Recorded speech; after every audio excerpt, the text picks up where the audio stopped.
Bien, vamos a desglosar esto. Hoy tenemos un análisis de una marca de automóviles que parece una receta imposible. Totalmente.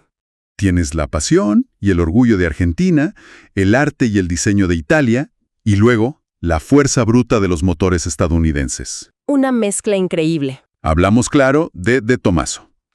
Vamos a sumergirnos en la historia de su fundador, un hombre ambicioso y sus creaciones más icónicas. Y lo que es realmente interesante aquí es el contexto. O sea, piensa en Módena, en Italia.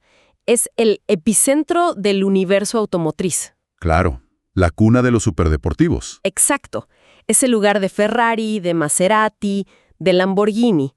Y de repente, en medio de todo eso, llega un argentino, Alejandro de Tommaso, con la audacia de plantar su bandera y decir, yo también puedo competir aquí. Y vaya que sí compitió. No solo compitió, es que en su apogeo llegó a ser dueño de Maserati y de Moto Guzzi. Esta no es solo una historia de coches, es una historia de ambición, sin límites. Empecemos por el principio, porque esa identidad argentina no era solo un dato biográfico, no. Para nada. De Tommaso Automobili se funda en 1959 y su herencia estaba, grabada en el ADN de la marca. Por ejemplo, uno de sus coches, el Longchamp, lleva el nombre de la pista de carreras de Buenos Aires, cerca de donde él nació. Exactamente. Y esa herencia se ve hasta en el logo de la compañía. Este símbolo que parece una T, Ajá, siempre me lo he preguntado. pues es en realidad un hierro de marcar, el que usaban en el rancho de su familia en Argentina para marcar el ganado. Y está superpuesto sobre los colores azul y blanco de la bandera argentina. ¡Qué detalle! O sea que cada coche llevaba un pedazo de Argentina consigo. Era una declaración de identidad muy, muy potente. Y su ambición no se quedó en los autos de calle. Desde el principio, él apuntó a la cima. Incursionó en las carreras, incluso llegó a construir un prototipo de Fórmula 1 para un joven Frank Williams en 1970. Totalmente. Y eso te dice que no era un simple carrocero. Había una ingeniería muy seria detrás. Claro. Y esa seriedad, atrajo a un socio que fue crucial para toda la historia de la marca, Ford Motor Company. De Tommaso se convirtió en una especie de laboratorio europeo para Ford.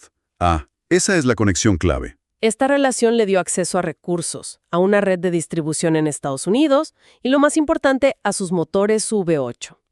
Y esa simbiosis, estilo italiano y motor americano, se convirtió en su firma. Ok, hablemos de su primer coche de producción, el de Tommaso Vallelunga, de 1964.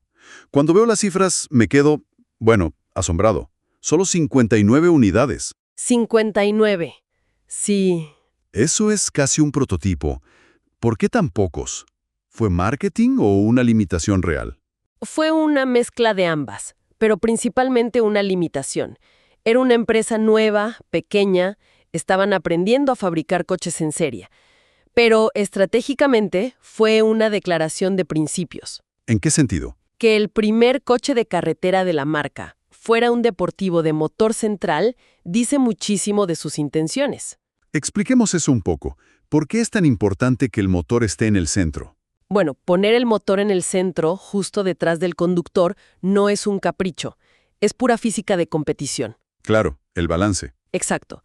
Coloca la mayor parte del peso justo en el medio del auto, dándole un equilibrio y una agilidad en las curvas que un coche con motor delantero, simplemente no puede igualar. Y en esa época no era lo común en coches de calle, ¿verdad?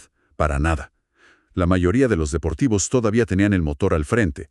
De Tommaso dijo, nosotros empezamos con la configuración de un auto de carreras. Fue su carta de presentación. El diseño era precioso, muy limpio, obra de carrocería Fisore.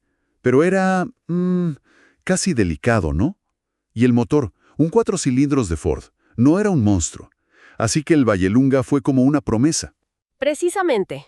Demostró que De Tommaso podía diseñar y construir un coche de calle hermoso y bien equilibrado. Era el aperitivo. Pero para el plato principal sabían que necesitaban más drama, más potencia. Necesitaban algo que asustara un poco. Justo. Necesitaban un coche que no solo fuera bonito, sino que impusiera respeto. Y aquí es donde la cosa se pone realmente interesante. Después del Vallelunga llegó el Mangusta. El Mangusta. Palabras mayores. Producido entre el 67 y el 71 con 401 unidades. Ya es una producción más seria. Y el nombre, Mangusta. Mangosta en italiano. Hay una historia famosa detrás de esto, ¿no? Sí, es una de las grandes leyendas de la industria. Se dice que el nombre es una provocación directa a Carroll Shelby y su famoso AC Cobra. Ah. ¿Por qué? Aparentemente hubo un acuerdo fallido entre De Tomaso y Shelby, y esta fue la respuesta de Alejandro. La mangosta es uno de los pocos animales que puede cazar y matar a una cobra. Una declaración de guerra automotriz. Qué bueno. Totalmente. El diseño del mangusta es de otro planeta. Lo firma un jovencísimo Giorgetto Giugiaro. Es bajo, ancho, parece que va pegado al suelo. Pero la característica que lo define son las cubiertas del motor. Ah, sí, las famosas cubiertas tipo alas de gaviota. No es un capó que se levanta. Son dos paneles gigantes que son toda la parte trasera del coche y que se abren hacia los lados. Como las alas de un insecto gigante. Exacto. Y cuando se abren, revelan el motor Ford V8 en todo su esplendor. Es completamente teatral. Es dramático, es impráctico y es absolutamente genial. Imagínate llegar a una gasolinera y abrir el coche de esa manera. Es una obra de arte. Y esa palabra, impráctico, es clave. Porque en el mundo de los superdeportivos de esa era, la impracticabilidad era casi una insignia de honor. Claro, demostraba que no hacía concesiones. Su único propósito era ser espectacular y rápido. Y en eso, el Mangusta era un genio. Con este coche, De Tomaso encontró su identidad. Carrocería italiana exótica, corazón americano potente. Pero Era casi artesanal. Era difícil de producir en masa, sí. La pregunta era, ¿podían tomar esa idea y llevarla a una escala global?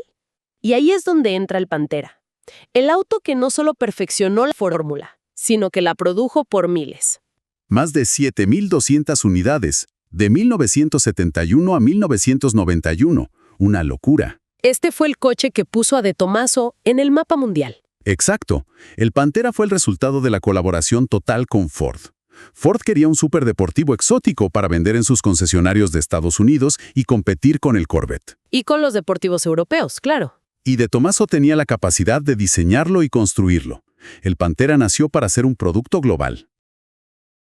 El diseño, esta vez de Tom Tiarda, es la quintesencia de los años 70. Definió la famosa forma de cuña. Sí, y vale la pena detenerse en eso. La forma de cuña fue una ruptura total con las curvas de los 60s. Hablamos de ese diseño ultra afilado, ¿no? Muy bajo en el frente y que se eleva hacia la parte trasera, como si todo el auto estuviera diseñado para cortar el viento. Pensemos en el Lamborghini Countach, el Lancia Stratos. El Pantera fue uno de los máximos exponentes.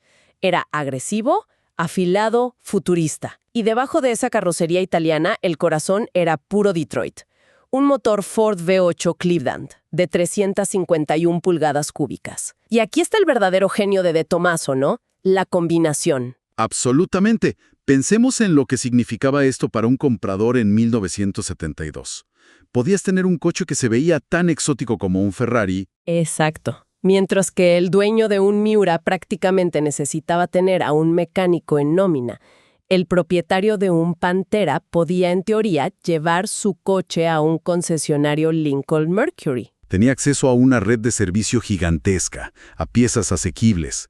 El sueño era italiano, pero el mantenimiento era americano.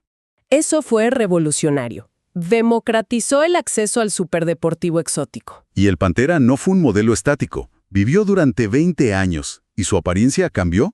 Drásticamente. Así es.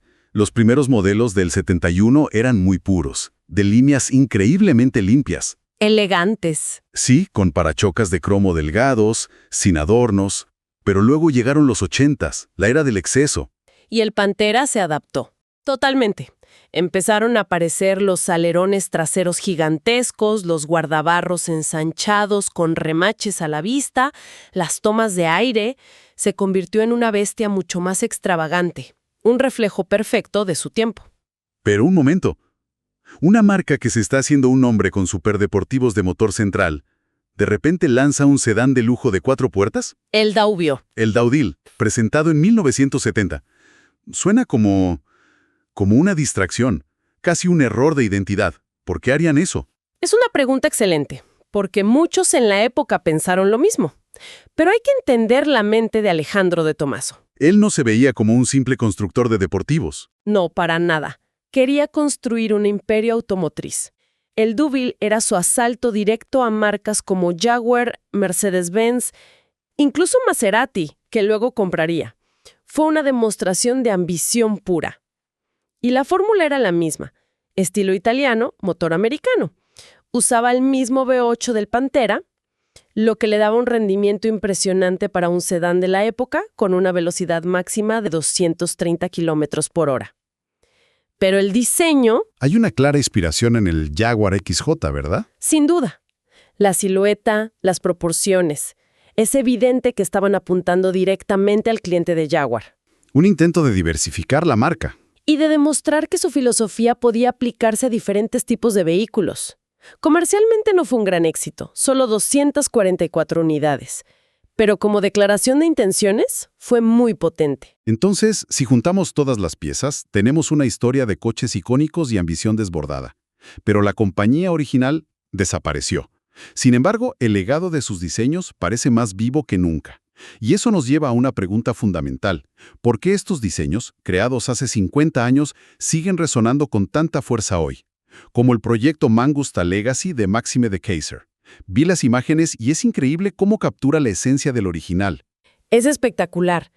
Lo que más me impactó es que mantiene la altura ridículamente baja del coche de los 60. Solo 1,10 m del suelo. Es más bajo que la cintura de la mayoría de la gente. Lo fascinante es que estos diseñadores no están simplemente copiando, están reinterpretando. Toman el ADN del diseño, la postura, las proporciones, el drama, y se preguntan cómo se vería con la tecnología actual. No es nostalgia pura. No, es una evolución conceptual. Demuestra que las ideas de Giugiaro eran tan potentes que siguen siendo relevantes medio siglo después. Y no podemos olvidar el proyecto de Ayres Design, que trajo de vuelta las líneas del Pantera para una nueva generación. Ver esa silueta clásica, esa forma de cuña, pero con una calidad de construcción moderna, es la prueba definitiva de que un gran diseño es atemporal. Es un testimonio del genio de diseñadores como Giugiaro y Tiajarda. Crearon formas tan fundamentales, tan bien proporcionadas, que trascienden su época. No son solo coches, son esculturas. El espíritu de los coches es más grande que la compañía que los fabricó. Totalmente. Al final, la historia de Tomaso es la de una marca con una identidad irrepetible. El orgullo de Argentina, el arte de Italia y la potencia de Estados Unidos. Creó vehículos que no solo eran impactantes, sino que tenían un carácter inconfundible. Si lo conectamos con el panorama general, De Tomaso demostró que había un nicho en el mercado para un superdeportivo que fuera a la vez exótico y, en cierto modo, más pragmático. Ajá. La fiabilidad de los motores Ford. Exacto.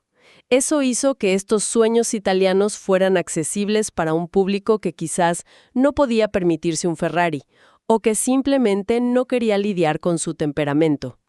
Logró un equilibrio que muy pocos han conseguido replicar. Una historia fascinante sin duda. Es que la historia de Tomaso es un ciclo de creación, ambición e interrupciones. Y aunque la marca original cesó su producción, el resurgimiento constante de sus diseños en proyectos modernos nos deja con una pregunta interesante para reflexionar. A ver. ¿Qué exactamente lo que hace que el diseño de un automóvil se vuelva verdaderamente inmortal? Que trascienda no solo su tiempo, sino incluso a la propia empresa que lo creó.